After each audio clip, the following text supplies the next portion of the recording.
Hey guys, welcome into the video. Just a quick FYI. Before we start this, I realised that we only have half a Teamfight Tactics game on this video. My dumbass forgot to press the record button, so I used the last half of it. But now, I'm going to pass you over to Past Mike. I'm going to do a mix of two kinds of videos. I've got some Teamfight Tactics gameplay in the background, so it's not the greatest in the world, but it's something. And I'm going to do a little life update, for lack of a better word.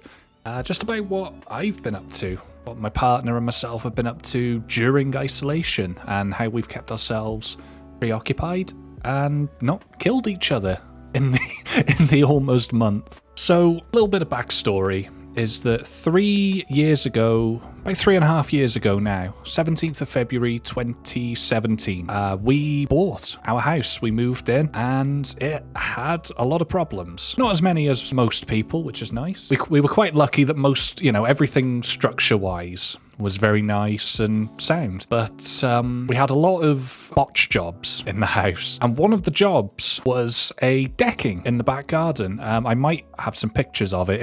If I do, I'll edit them in post and you'll be able to see them. If not, gameplay will just go as normal.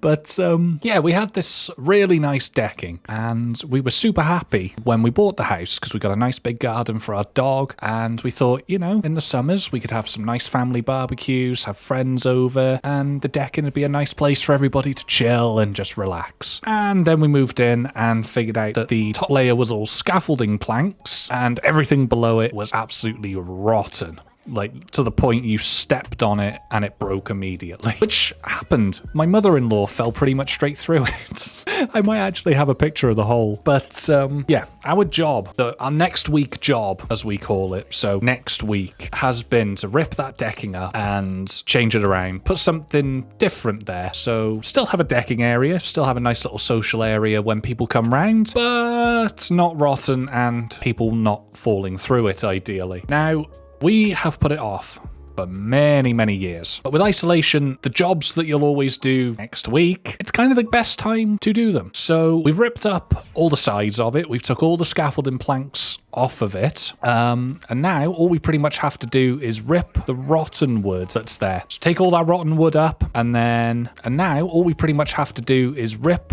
the rotten wood that's there. So take all that rotten wood up and then I think clear the underneath because there's a lot of like bags of sand and random crap like that. There's glass, old dog toys from the chap that we bought it from, his old dog, and then just lay something new down. So once money isn't so much of an issue as it is for many people during this lockdown, we want to try and keep as much in the bank as we can, not spend, just in case of a rainy day. But once this is all done, once this is all sorted, then we're going to go buy a load of stone, a lot of slabs and fencing, things like that, and then try and build something nice from it. Build something nice, something a dog can't escape from, because we've had to take our dog out on lead, like on a long line. I think it's a 30 meter line, and it sucks. But there are so many weak points in the garden that she can escape from, and she's a very nervous dog as well, with a lot of dogs surrounding her, sort of in other gardens. They bark a lot, and once she hears them barking, her immediate response is to run.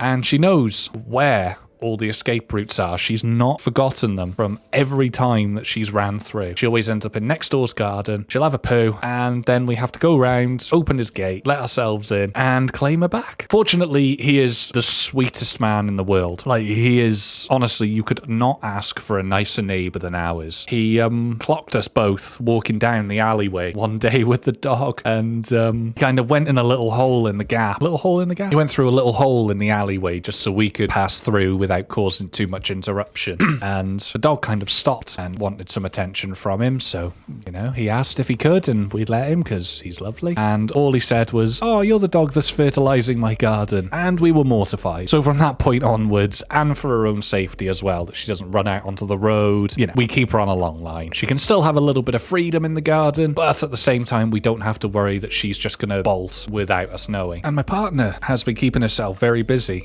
She is a dog trainer, like, self-employed dog trainer. So, of course, with lockdown occurring, she isn't really able to go out and earn as much as she'd want. But fortunately, she is a very clever cookie. So she's moved to doing a lot of online work, a lot of Facebook Lives, and a sort of closed group of people to, just learn a few little skills to keep their dog entertained and not be so bored around the house.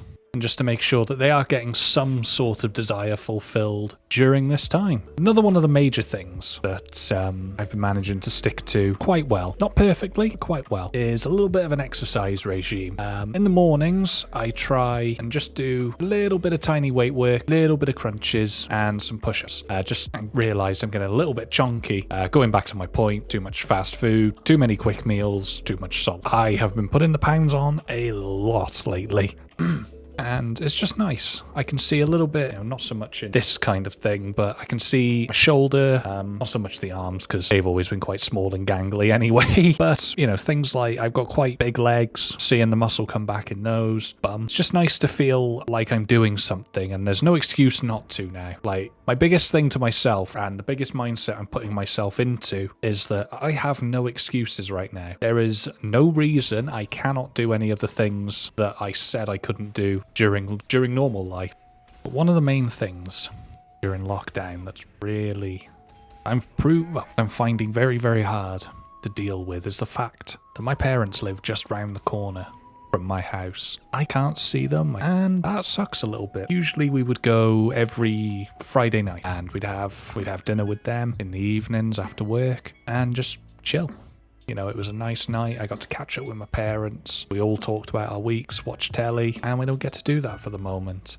Things like that, you don't realise how much they mean until they're taken away. Usually we'd go see Demi's mum, sort of spur of the moment, at some point in the week. Usually we'd end up staying longer than we intended because she'll cook and watch a film.